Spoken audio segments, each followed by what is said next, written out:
Hello friends, welcome back to my channel village life with Megha आणि मी आहे मेघा तुमच्यासोबत. तर फ्रेंड्स, तुम्हा सर्वांना आज जागतिक महिला दिनाच्या निमित्ताने हार्दिक हार्दिक हार्दिक शुभेच्छा. तर आजच्या याच कार्यक्रमाच्या अनुषंगाने एका छोट्याशा कार्यक्रमाला आपल्याला उपस्थित राहायचं आहे. तुम्हालाही नेते मी माझ्यासोबत. चला तर मग. तर मैत्रिणींनो, आज आपण आलेलो आहोत महादेव दादोबा गाताडे हायस्कूल इंगळी येथे कार्यक्रमाच्या निमित्ताने. तर इथे मुलींनी 7वी 8वीच्या मुलींनी खूप छान छान रांगोळ्या काढल्या होत्या. त्यातल्या काही मोजक्याच रांगोळ्या मी इथे दाखवते.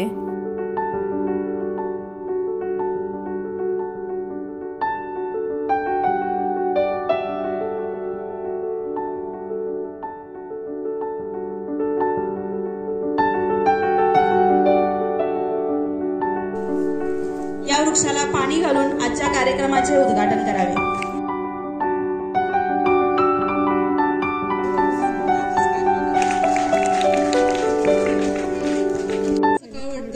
वर्षभर आपल्याला कोणी विचारत नाही, पण महिला दिना दिवशी ना सगळीकडे महिला एवढी भारी, तिच्या हाती पाळण्याची दोरी, ती जगाला उद्धारी आणि बरंच काय काय. म्हणजे आता तुम्ही बरीच वाक्य ऐकली असाल, अजून पण दिवसभर तुम्ही ऐकाल आणि मग तुम्हाला वाटायला लागतं की महिला म्हणजे खरंच खूप भारी आहे. म्हणजे आपण महिला म्हणून जन्माला आलो ना, तर ती गोष्ट खूपच भारी आहे.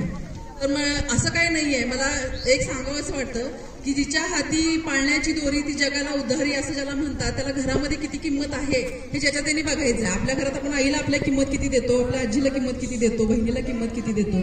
तर मला सगळ्या मुलींना एक सांगायचं आहे की ज्या घरात लक्ष्मीची महिलांची पूजा होते किंवा ज्या घरात महिलांना किंमत दिली जातं, मान सन्मान दिला जातो, त्याच घरात लक्ष्मी नांदते.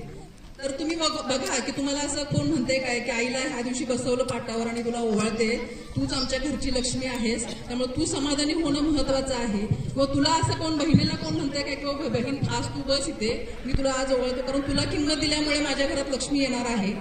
तर असं अजिबात नसतं, बघायला मिळत नाही. तर हे म्हणजे वाक्य दुसरं आहे की जी घरी येताना लक्ष्मी घेऊन येते तिला घरात जास्त किंमत दिली जाते. आता मला वाटतं इतर ज्या काम करणाऱ्या जॉब करणाऱ्या ज्या महिला आहेत त्यांच्यामध्ये आणि न जॉब करणाऱ्या किंवा फक्त घरकाम करणाऱ्या महिलांमध्ये काय फरक आहे हा जर तुम्ही बघितला तर जी महिला पैसा कमावून घरी आणते किंवा ज्यामध्ये बॅकग्राऊंड वेगळा असलं तरी चालतंय बरं काय, ते पैसा काय तुम्ही जॉब करूनच आणायला पाहिजे असं पण नाही, त्या महिलेला सुद्धा किंमत असते जी माहेरून पैसा घेऊन येत असते.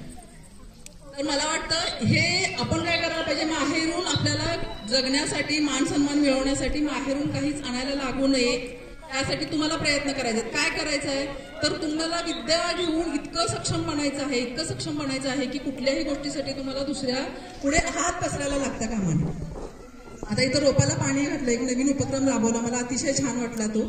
आता आपण यातनं काय घ्यायचं की तुम्ही ह्या शाळेतनं बाहेर पडत असताना एक विद्येचं आणि संस्काराचं रोप असं घेऊन जायचं आहे की तुमच्या कर्तृत्व आणि तो वटवृक्ष इतका मोठा करायचा आहे की फक्त गावातल्याच लोकांनी तुमचा अभिमान करायला नको, फक्त कुटुंबातल्याच लोकांना तुमचा अभिमान वाटायला नको, तर त्याही पुढे जाऊन तुम्हाला राज्याला रिप्रेझेंट करायचं आहे किंवा देशाने तुमच्या कर्तृत्वावर अभिमान बाळगायला पाहिजे. तर असं कर्तृत्व तुमच्याकडून घडायला पाहिजे असं मला वाटतं.